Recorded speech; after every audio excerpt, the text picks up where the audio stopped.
in Mark today, and today we are doing something historic, okay? Which is we are going to go through about five chapters of the Bible in one sermon. So we are in the book of Mark, and we are going to kind of do this jump in Mark through 5 chapters, which is not common to us, but we do believe that not only is the Bible written in context and is for a specific group of people for a specific reason, but the authors have intentions. And sometimes as Americans, we want to read the Bible in terms of how we read other historical books, which is chronologically. And some Bible books give us permission to do that, right? The histories obviously do in the Old Testament. The book of Luke, it itself assesses the book as a chronological book written to people. The book of Luke does. Acts does the same thing, but the book of Mark doesn't. The book of Mark is supposed to be read thematically, not necessarily chronologically. So picture maybe like a cautionary tale or a set of nursery rhymes, which all of the nursery rhymes that go together are in a certain section. Like, here's all the ones about family, and here's all the ones about... And this is what Mark does. Mark's gospel kind of takes these aspects of Jesus and it puts them in different categories to really emphasize a point, so you don't miss it. So the point that Mark wants to emphasize today is that every human that exists falls into one of 3 categories. There are those who have a hardness of heart towards who Jesus is, those who are spiritually confused, and those who have beautiful, great, perfect, clear spiritual vision on who God is. Okay, so the way that the Bible loves to talk about people and God is whether or not they are blind or they can see. Okay, maybe even familiar with the old hymn, Amazing Grace, how sweet the sound that saved a wretch like me. That's Yankee Doodle. Amazing grace, the sound that saved a wretch like me. I once was lost, but now I'm found. I was blind, but now I see. So it turns out Amazing Grace can be sung both in its traditional context, but also as Yankee Doodle, which means that Yankee Doodle can also be sung as Amazing Grace, which we'll try next week. Yankee Doodle went to town. That's enough. All right. But you see that phrase, I once was blind, but now I see. That's what the Bible tries to get across a lot, especially for their culture who was much more attuned to the different diseases that could come along that could make somebody blind. Their idea of understanding people who were blind when they would walk around without modern day Braille or the ability to teach or to... A lot of times people are blind. You don't even know they're blind till the end of the movie, like Book of Eli. You ever seen that movie? You're like, oh, this guy could see the whole time. Oh, maybe I ruined that movie for a lot of you. Okay. Sorry, But back in that day and age, right, you needed someone to assist you everywhere you went if you were blind, right? The streets were not conducive to that. You didn't have, like, cross signals. There wasn't, like, go now, go now. You ever been to one of those crosswalks? Beep, beep. They didn't have those. So you just guessed. So imagine walking in town and you could tell who was blind and who could see. The blind people were feeling out for the wall and trying to move around and trying to... And God goes, when God looks at people, he sees 2 people. Those that are kind of fumbling through life going, what's next? What do I make of myself? What's my identity? How do I find myself? What is a man? What is a man supposed to do? What is a man meant not to do? What does womanhood look like? What is captivate? What are all these things? And how do they play together? God goes, those who are found in me, the way that you look is you don't look blind to me. You understand who you are, whose you are, what you do, what your purpose is, what identity is, what weight is. You understand all these things about what it means to be human. Those who don't, who have another philosophy about life, you look blind. You're kind of rummaging through the world trying to figure out what makes sense to you. And then God says that there's a third party. Not just the hard-hearted or those who can see clearly, but those who want to see, but they have a really bad understanding in the present time. And so Mark chapters, this is where it gets crazy, chapters, crazy for like a theologian, not like, we're not going to do anything nuts, but this is like mentally crazy. If you're not used to church, nothing weird's going to happen. Chapters 7 through all the way in chapter 11, all the way to chapter 11, is kind of presenting these figures of who's blind, who can see, and who has a hard heart. Who is blind, but they want to see, who can see obviously, and who has a hardened heart towards the gospel of Christ. So Jesus presents the beginning of this series of pericopes, which means small stories in the Bible, about blindness. Starts by in verse 7, these people who were church people. Right? They went to church every week. They were called the Pharisees. They were of high esteem in the church. They were religious. They didn't love people, though. They didn't take care of people. They looked down on people. Maybe you've met a Christian in your life who's like this, where They profess to love Jesus, they profess to know Jesus, but they treat people like crap, right? Like their philosophy is BS because they don't live it out. They don't practice justice and mercy. They don't practice grace. They just love the law of God, but they don't practice the grace of God with people. And so God did not like these people. So he picks a fight with them. He calls them bejeweled caskets, right? He calls them whitewashed sarcophaguses. In other words, sarcophagus is where you would keep your bones after you died. So he said, if you're a quote unquote Christian, but you don't love people, you're not a Christian. In fact, you're like a bedazzled casket. Could you imagine that? If you're like, look what I am. It's like, oh, that's pretty. But inside you're just dead bones. Like, who cares? That's stupid. So Jesus says, this is what you people are like. If you practice religion, but you don't love people, it's pointless. You're like a vial of bones you're like spraying cologne on a corpse, right? You're still a dead body, even though you smell nice sometimes, right? And so he says, you guys are hardened of heart. Because even when Jesus presents himself to them, they said, we don't want anything to do with you. These are the hard-hearted people. This is the first group, hard heart, want nothing to do with Jesus. Then, verse 24, Jesus left that place and goes to the people who are the outcasts, a Syrophoenician woman. She's a Gentile. She's not part of the Jewish nation. And the Jews were really elitist in who they were, and they were God's chosen people. And so this woman comes up and says, will you heal my daughter, right? Will you heal this member of my family? And Jesus says, no, you're a Gentile. But he's not actually saying that. He's testing this woman's understanding of who he is. Because he just got to the Jews who thought, well, the Messiah is going to be all about us. And then Jesus comes and he goes, sorry, I can't heal the Jews. I can't heal the Gentiles. That means non-Jews. I only came for the Jews. And this Gentile woman says, how come? And he goes, well, it's like at a dinner table. The children eat, and then after the children eat, the dogs get whatever's left over. And the woman goes, yeah, but the dogs still eat, don't they? And so Jesus goes, perfect. That's the kind of attitude I'm looking for. I don't want this idea of entitlement. I want you to come up and go, wasn't your gift for everyone? And I take part in that. So Jesus heals. So this woman has spiritual sight. So we have a hardness of heart. Then we have spiritual sight. Then all of a sudden, then Jesus left the vicinity of Tyre and came through Sidon down to the Sea of Galilee into the region of the Decapolis. More Gentiles. The last time Jesus was in the Decapolis, he was sending out an impure spirit out of a man and sent it into a herd of pigs, and all the pigs killed themselves. Okay, if you know anything about Jewish custom, Jews weren't allowed to be around pigs.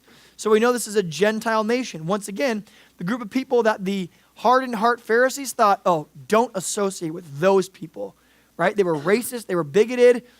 And so Jesus goes to who everyone else was racist against and stands among them, against the Pharisees who were hardened of heart. And when he's with the downtrodden, the outcast, the disenfranchised of society, he says this. There was a man who was deaf and could hardly talk. He went to the place where Jesus was, and Jesus put his hand on him. After he took him aside, away from the crowd, Jesus put his fingers in the man's ears, which is kind of funny. Then he spit and touched the man's tongue, which is gross. He looked up to heaven, and with a deep sigh, he said, Ephaphra, which means be opened. So Jesus begins this narrative on spiritual blindness, on spiritual sight, by saying, first of all, understand I'm the only one who can change this. So before we begin this section and think, oh, I've got to be more, I've got to attempt more, I've got to go to church more, it has nothing to do with you.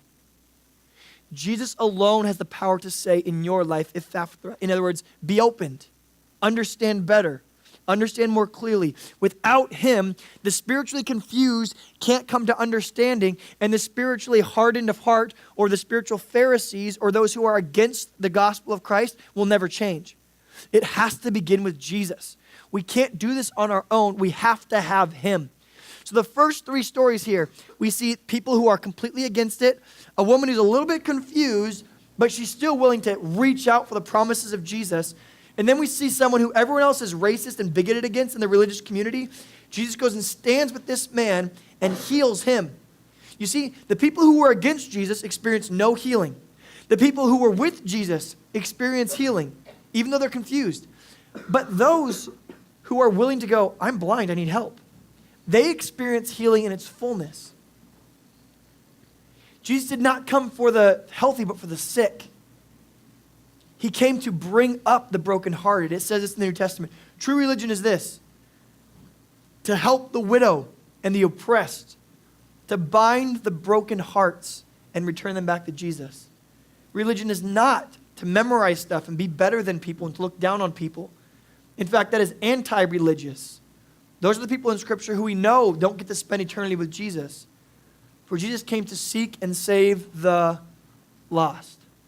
So we begin this section. Chandler's going to continue these pericopes on this idea of spiritual blindness and spiritual sight.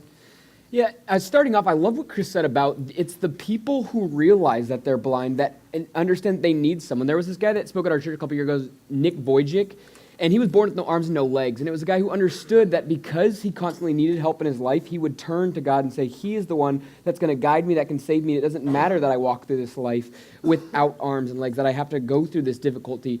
And I think even as we begin this passage, just putting yourself in the place of the story of understanding that we are just as blind as the blind people, but we come off a lot of times as the Pharisees who think we don't need help.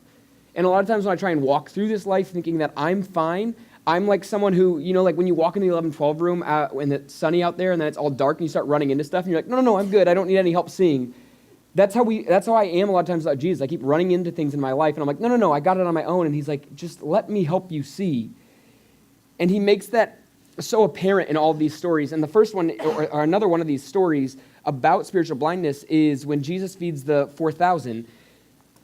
Jesus has fed 5,000 previously, and he is now going around doing miracles. He has sent herds of demons demons into a herd of pigs, and he's healed deaf and mute. And all these miraculous things happen, and then Jesus arrives, and he says, I want to feed these people because they've been with me a long time. And the disciples still look at him in their moment of blindness, and they go, well, how are we going to feed all these people? We're in a remote place. Like, where are we going to get food? And I think it's Jesus watching the disciples keep walking into walls in their blindness, and he's like, can't you see that? Look what I've been doing. I have the ability to walk with you through this and to feed these people. He's like, I'm the answer. I'm the bread that they need. And when you're asking, how are we able to do this impossible task? How are we able to get through this life? But in the disciples' case, they're like, how are we able to get through this situation? Jesus is like, I'm here. I'm the answer. I've always been the answer. And so Jesus, again, he is patient with the disciples in this moment. And he goes, bring me what you have. You have 7 loaves. Okay, I'm going to multiply that and give it to the people. And then afterwards, it says the people ate and were satisfied.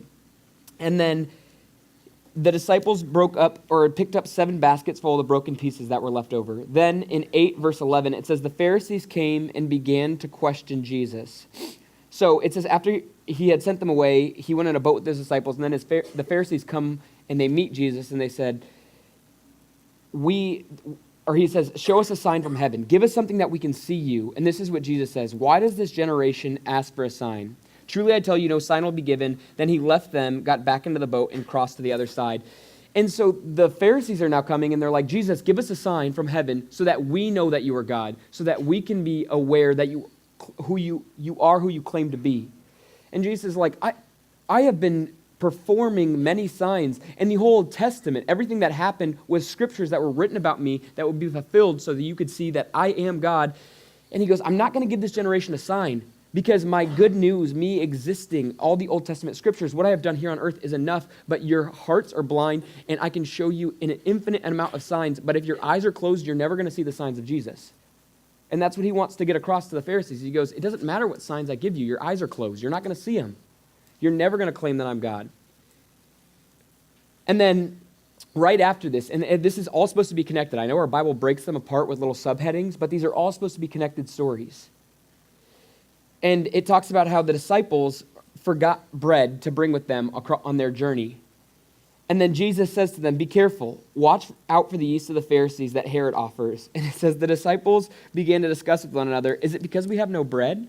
So they're still pretty dull in this whole process where they're like, oh shoot, we upset Jesus. He's mad that we didn't bring any bread with us. And Jesus is like, this was never what it was about. It wasn't about the fact that you forgot your bread. He's like, I'm trying to use this as a teaching lesson that you guys need me and that you need to watch out for the blindness of the Pharisees, for this yeast, which is a term that he's using to reference sin, that he's like, it's their focus on the law, and they want to see the power and miracles of God, but they don't actually want the things of God. And this is what Jesus says to them. Why are you still talking about having no bread? Do you not see or understand? Are your hearts hardened?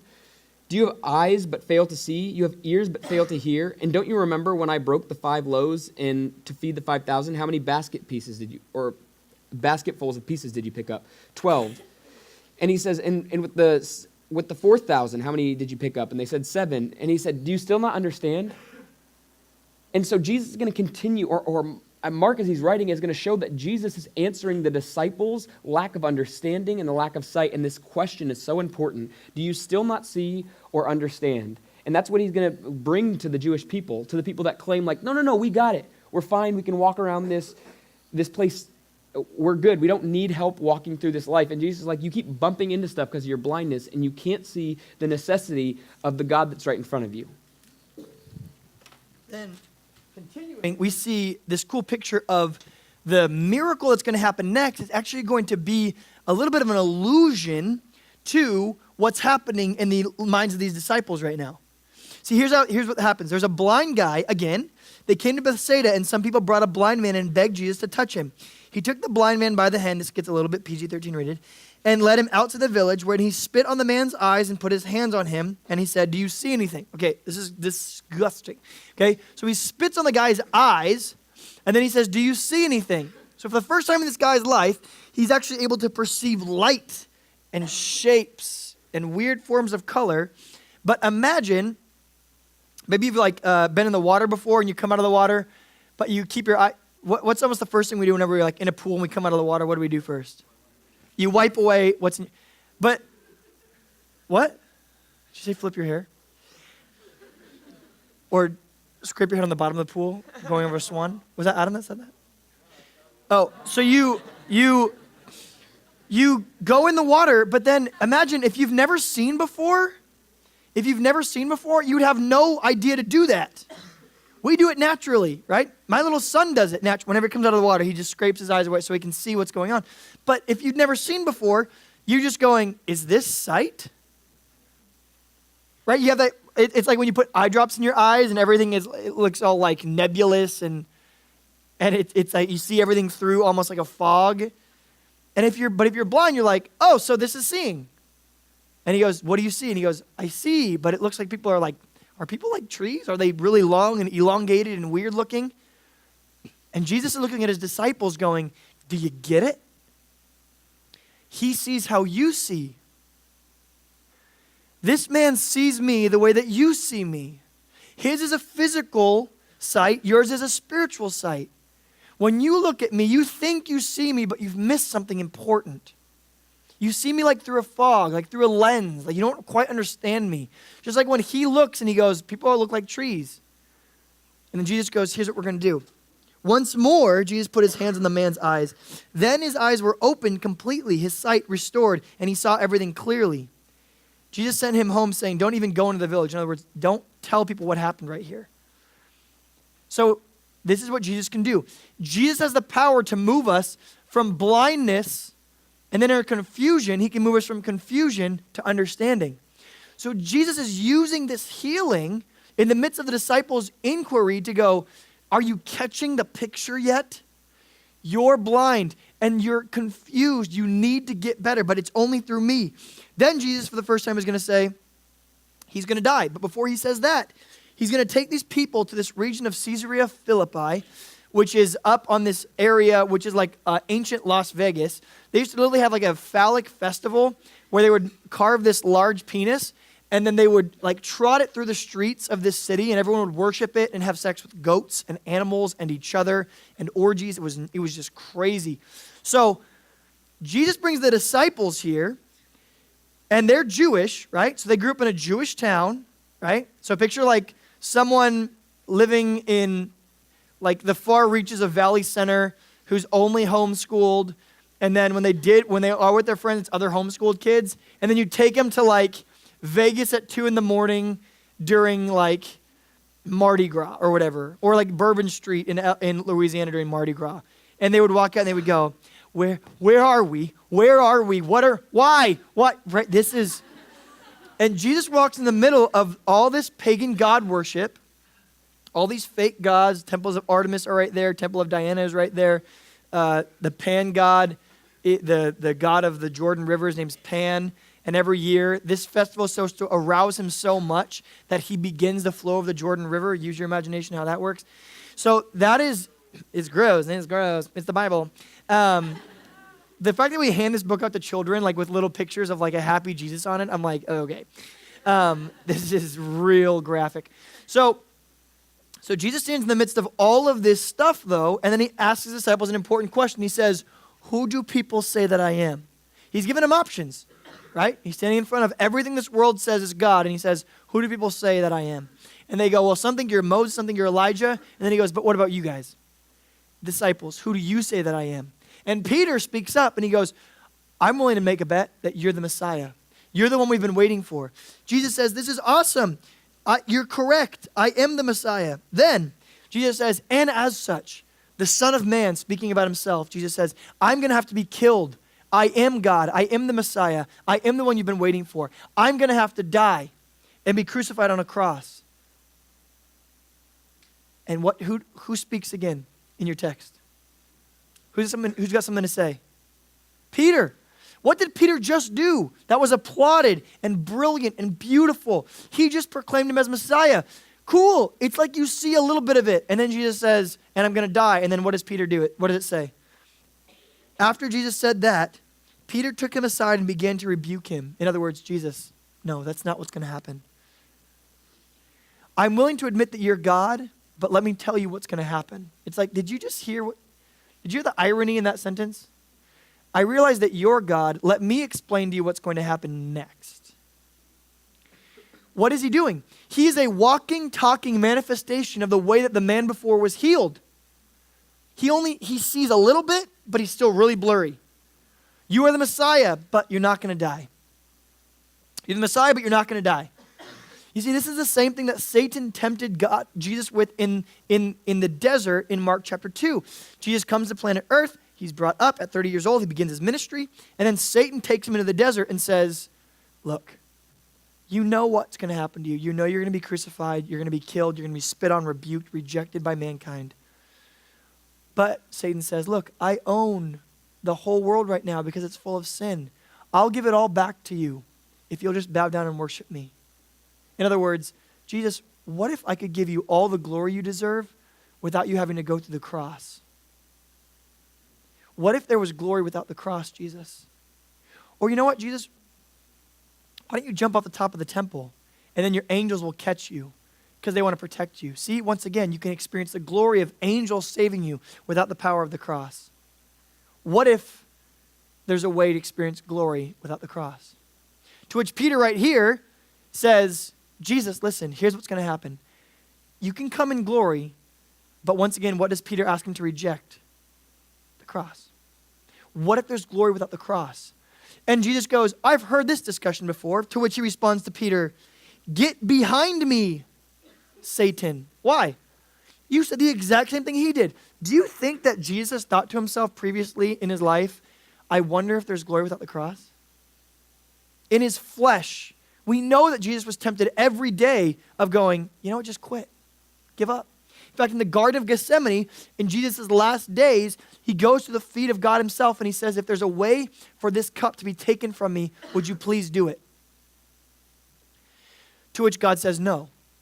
So we know that Jesus' heart and his human flesh already wanted to circumvent the cross. He already wanted to quit the cross. So when Peter goes, you should quit the cross, he goes, no, I've got way too much temptation there as it is. Get behind me. You're like Satan. Stop. Once again, this is this unclear vision of who he is. And it continues through this whole section. Who is Jesus to you? Are you hardened of heart? Do you see clearly? Or are you confused about what's going on? This analogy is actually going to continue through the Transfiguration. Chandler's going to take us through that. In the Transfiguration, it's this moment where we see in Scripture, as Jesus is preparing, kind of in his whole journey, his 3-year ministry to go to the cross, there's this pivotal moment referred to as the Transfiguration, which is where Moses and Elijah, they were like these superhero prophets to the Jews of the Old Testament. They come on this mountain and they are in kind of a meeting with Jesus, and it says that they come in kind of this blinding light. And so Peter, James, and John are with Jesus, and they're watching this all happen, and there's this crazy, it's a transfiguration that's happening before them where Jesus is transfigured in all his glory, and he shines like the sun, as some of the gospel writers say, and he's sitting there, and again, this is what happens to the disciples. They are so freaked out, it says, that they don't know what to do. So Peter says this. He says, Rabbi, it's good for us to be here. Let us put up 3 shelters, one for you, one for Moses, and one for Elijah. And so even then, instead of just taking in this moment and seeing what's happening, he's so freaked out, and he's like, can we set up tents for you guys? Can we do something? And then it said, then a cloud appeared and covered them, and a voice came from the clouds, this is my son whom I love. Listen to him. So the voice of God comes through and says, this is my son. This is the one who you guys need. Listen to him. And I think it's funny because Jesus has been coming trying to make them aware of their blindness, and God says, listen to him. He's trying to make you aware of your spiritual condition, that you need to see him. And it says, suddenly when they looked around, they no longer saw anyone with them except Jesus. As they were coming down from the mountains, Jesus gave them orders not to tell anyone that they had seen the Son of Man until he had risen from the dead. They kept the matter to themselves, discussing what rising from the dead meant. So even in this, Jesus is like, he's already predicted his death, and he said, don't tell anyone about this until I rise from the dead. And the disciples are sitting, like, kind of walking behind Jesus, like, arguing, what does he mean when he says, like, don't tell anyone when he rises from the dead? What does rising from the dead means? And they're still unable to see that what Jesus is all about is, just like Chris said, it's glory through the cross. But they haven't understood that Jesus has to go through the cross yet. They're still not understanding. They can't see. They are still spiritually blind. Their eyes are half opened. And then it goes to the next story where it's Jesus heals it's a boy who's possessed by an impure spirit. And this father there's like this big scene going on where everyone's in an argument, and the teachers of the law and the disciples and this man's father are all kind of frustrated, and Jesus walks up and he goes, what's going on here? And the guy goes, I want my son who's possessed by a demon, has been thrown to the ground and it's been affecting him. I want him to be healed, but the disciples couldn't cast this demon out. They couldn't get rid of this. And so then Jesus is sitting with this man, and Jesus says, how long has the boy been like this? And he says, from childhood. And he says, but if you can do anything, take pity on us and help us. And Jesus has this beautiful response where he says, if you can, everything is possible for one who believes. And then the father, even understanding his half-blind nature, says, I do believe, but help me overcome my unbelief. And this story is so chock full of this spiritual blindness where he goes, I get it. I'm having a hard time trusting in you. I'm having a hard time putting my faith in you. But would you help me overcome my blindness? Would you help me put my full confidence in you? I know I have part belief now. Would you help me get all the way there? And he starts to get it. He starts to get the importance of, I'm halfway. I'm still fuzzy in my vision of you. Would you help me put my full trust and my full confidence in who you are so that I may see and I may believe? And then it goes on to Jesus predicting his death a second time.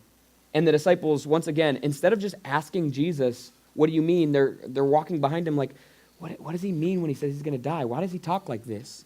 And then so it says in 9:35, sitting down, Jesus called the 12 and said, anyone who wants to be first must be the very last and servant to all. And he took a little child whom he placed among him and said, taking this child in his arms, he said to them, whoever welcomes one of these little children in my name welcomes me. And whoever welcomes me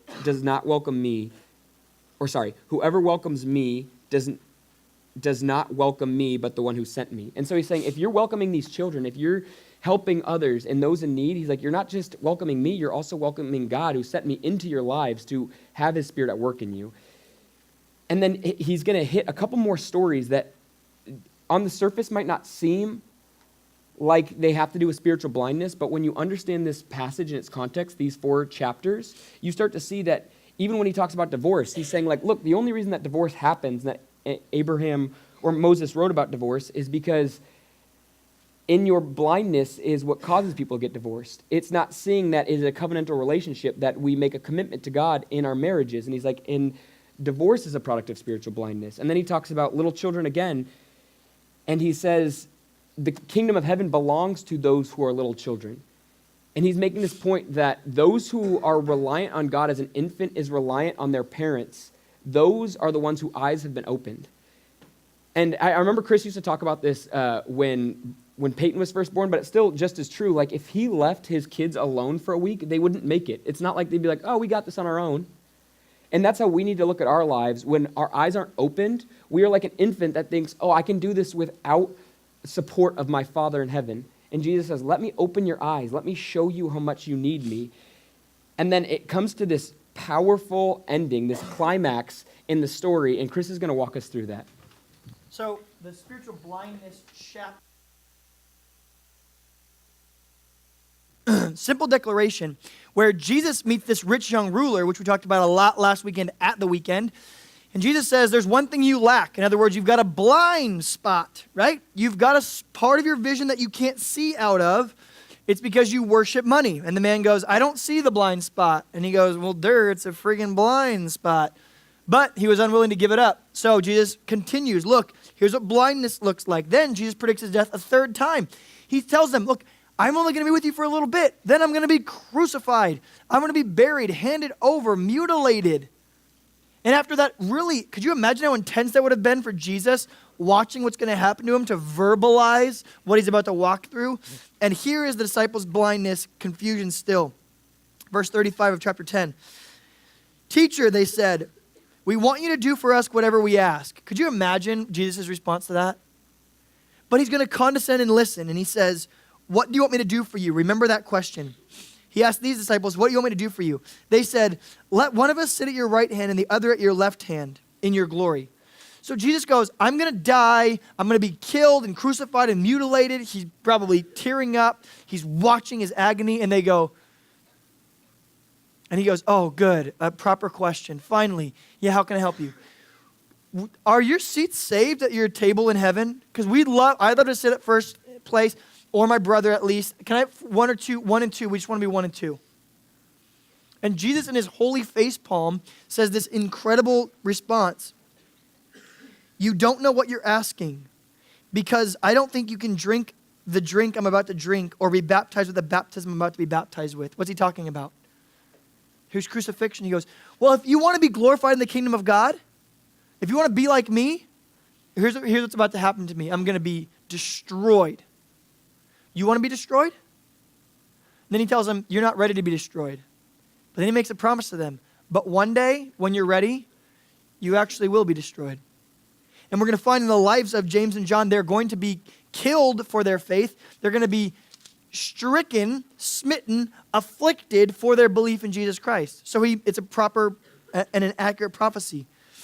Then, finally, the end of the blind section of Scripture.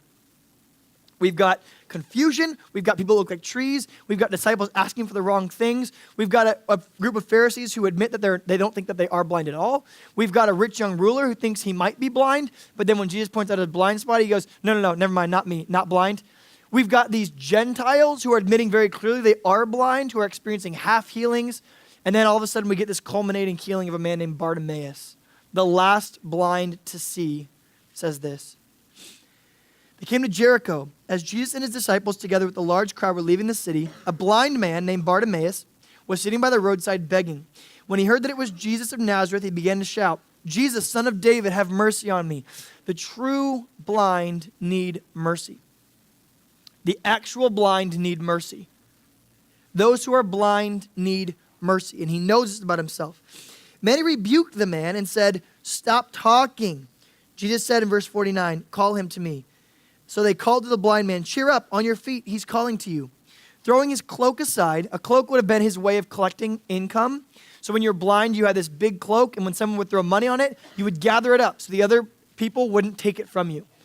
So if someone cashed you like, let's say, a denarius, and it hit your cloak, if there's other people there that weren't blind, and it hit your cloak, they could just grab it and then run away. And what are you going to do, convict them? You don't know who that is. You're blind. So blind people would take a big cloak and kind of like move it around. Then when they would feel a coin hit it, they would wrap it up to themselves, and then they would collect the coin so no one could take it. So it says as soon as Jesus called them, he lets go of his cloak, which is literally his way of making an income. Because he's betting on this. He's not half in. He's not doing this halfway. This isn't like a half-asked response. I said asked. It's not the bad word.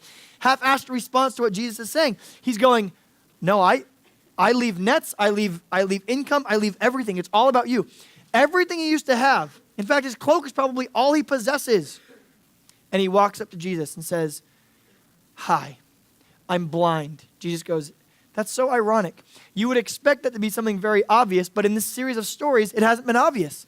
The blind are refusing to be willing to consider themselves blind, So it's a refreshing detail in the story. If you read just the story of the blind man receiving his sight by itself, when he says, I'm blind, we would go, oh, duh. But in this series of stories, we finally find someone who walks up and goes, yo, I'll admit it. I see nothing. And I believe you can fix it. I see nothing, and I bet everything on you. Finally, it's like this holy exhale from Jesus going, we found him. Not the sarcophaguses that are bedazzled, not the Syrophoenician woman who is a little bit in, a little bit out, and has a little repartee.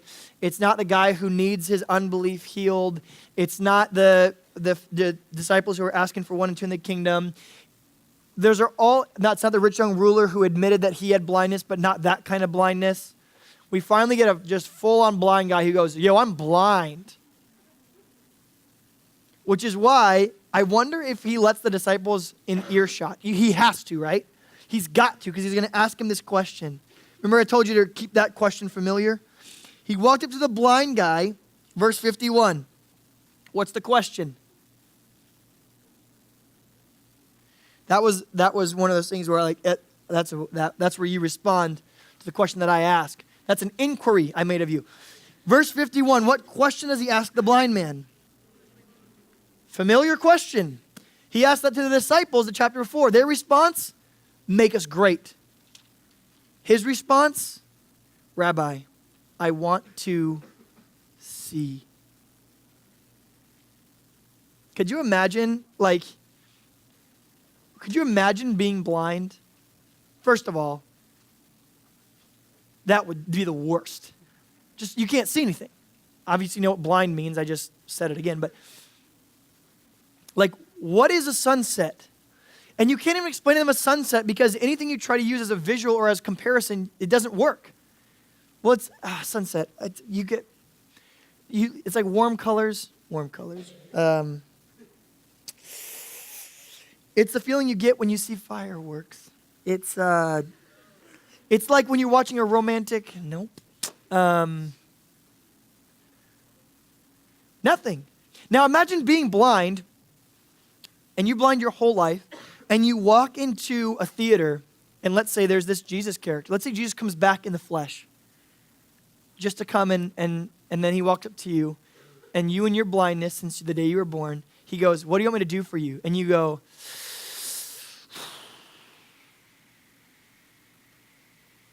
what do I want you to do for me?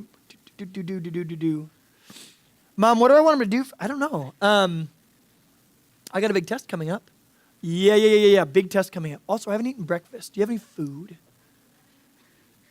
And this seems so asinine. It seems so bass-ackwards to even, nothing should cross your cerebellum except for what?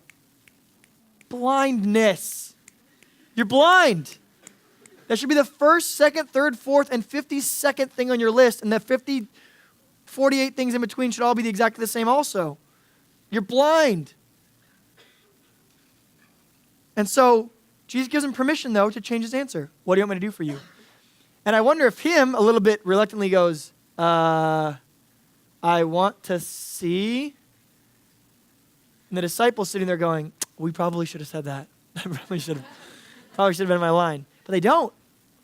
The King of the universe asks of them, what do you want me to do for you? And they respond, give us good seats. You see, their answer could have been simple. Jesus, remember me when you enter your kingdom. I want to be found in you. Let me see. Help me understand. Why do I hate the fact that you're going to the cross? Give me wisdom. But they don't. They want things of God, not God himself. Blind man goes, I just want you. Help me see. It says this. Go, said Jesus. Didn't spit on him, didn't touch him, just with his words. Go, he said.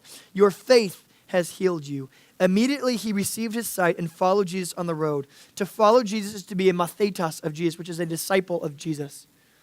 But I believe in all these stories, the true disciples of Jesus are ones who experience the healing and then follow Jesus.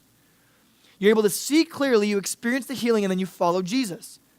Not the ones who had the title of disciples, who were asking for good seats, or the title of disciples who said, Jesus, what about glory without the cross? It's the one who goes, I'm blind, I need you, you healed me, I'm following you now. That's true, that is true discipleship. If you don't know Jesus, if you're not a follower of Jesus, it's simple. Declare to him, I can't see, but I want to. Allow him to give you sight, and your response to that miracle is to follow him for the rest of your life. But there's 3 different people that this text elucidates for us. 1, heart of heart, the Pharisees, religious, churchgoers, 52 weeks, 52 church services, never miss a week. Look who I am, look how I am known. I am better than you, I drink less than you, I smoke less than you, I cuss less than you, I have less sex than you do. These are all, look how awesome I am because of the things that I do or don't do. Jesus came to abolish that idea of understanding. He came to give us grace that we might uphold his law, but not the law that we might look down on people. The Pharisees are in that first category. They show up a few times in Scripture. I don't need you, the rich young ruler. I don't need you. I don't need you. I'm good in and of myself. We have the spiritually confused, the confused of heart. God, I want to believe, I just don't quite get it. This is where a lot of us fall. Jesus, I want to get this, I just don't quite get it yet. These people in the story, did they experience healing or not? Yes. Heal my unbelief. You got it. I can kind of see. You got it. It's a good place to be. But don't do what the disciples did, which is when they were confused, they asked each other for help. Go to him. He's present. His word, the word of God is active and moving. Go to his word for those who are confused of heart, who go, I want to get this. Help my unbelief. I want to believe. Help my doubt. Good, you're welcome here. Enjoy his community. Ask questions. You're in. We love having you here as you ask those questions. The third group of people is those who see. The ones who are able to see things clearly because they've been saved. God has given them the gift of sight, spiritually speaking. You're able to decipher things and understand things of the scriptures. Then don't practice spiritual gluttony. Don't just go, nom, nom, nom, nom, nom, more understanding, more, yum, nom, nom, nom, nom. And you're like spiritually obese. And you're sitting here like rolling around, time for church. And you like roll in the doors of 11:12. You're like, feed me more. No, if you've got that much food, give it to people. If you've got that much understanding, bring people to Jesus. Imagine walking into a room of blind people when you're the only one who can see and you're like skirting past them like, excuse me, trying to get to the front. They're fumbling their way through the dark. Grab their hand and put them in front of Jesus. Bring them. If you see clearly, be inviters, be bringers, love people, give grace, give mercy, bind up the brokenhearted through the power of the Holy Spirit. Invite them to church. Be there with them. Cry with them. Weep with them. Hurt with them. Love them. Take care of them. Give to them. Be generous with your time, talent, energies, treasures. You're not given the gift of sight so you can just simply see how blind people are. So you're great commentators on the blindness of the world? What kind of stupid freaking gift is that? Oh, now I see how messed up y'all are. Okay, good. You're messed up. You're messed up. You're messed up. No. It's so that when you grab their hand, you have clear insight of where to take them in order for them to experience healing. Make no mistake, that's the only reason you can see. May we be a people, not of hardened hearts, but of confused hearts if that's where you are. Keep asking questions. You're always welcome here. And if you can see, be there for others. Bring them to the cross. Help them understand what this Jesus thing is all about. That concludes this huge section of the book of Mark on the blindness of mankind and the spiritual blindness we can experience. Well, even though we walk in the church of God and we seem to walk with the people of God, if we don't understand who Jesus is in his full context, it's like being half blind. But may we be a place that is always welcoming to those people. But to those who are rich of heart, who think themselves above others, I would challenge you to pray for mercy, that your heart might be broken for what breaks God's heart, because you don't have the heart of God. If you're bigoted towards any people group, you know nothing of Jesus Christ. You don't understand him. If God glories in diversity and you glory in uniformity of people, you don't know Jesus. They're mutually exclusive. Make no mistake. But wherever we stand, may our push be to become more like Christ. Let's pray. God, we seek you. We want you. We want to be more like you. Would you break the hearts that are hard? Would you bring clarity to the hearts that are confused? And would you bring emergency to the hearts that can see for the people around them? It's your name we pray. Amen.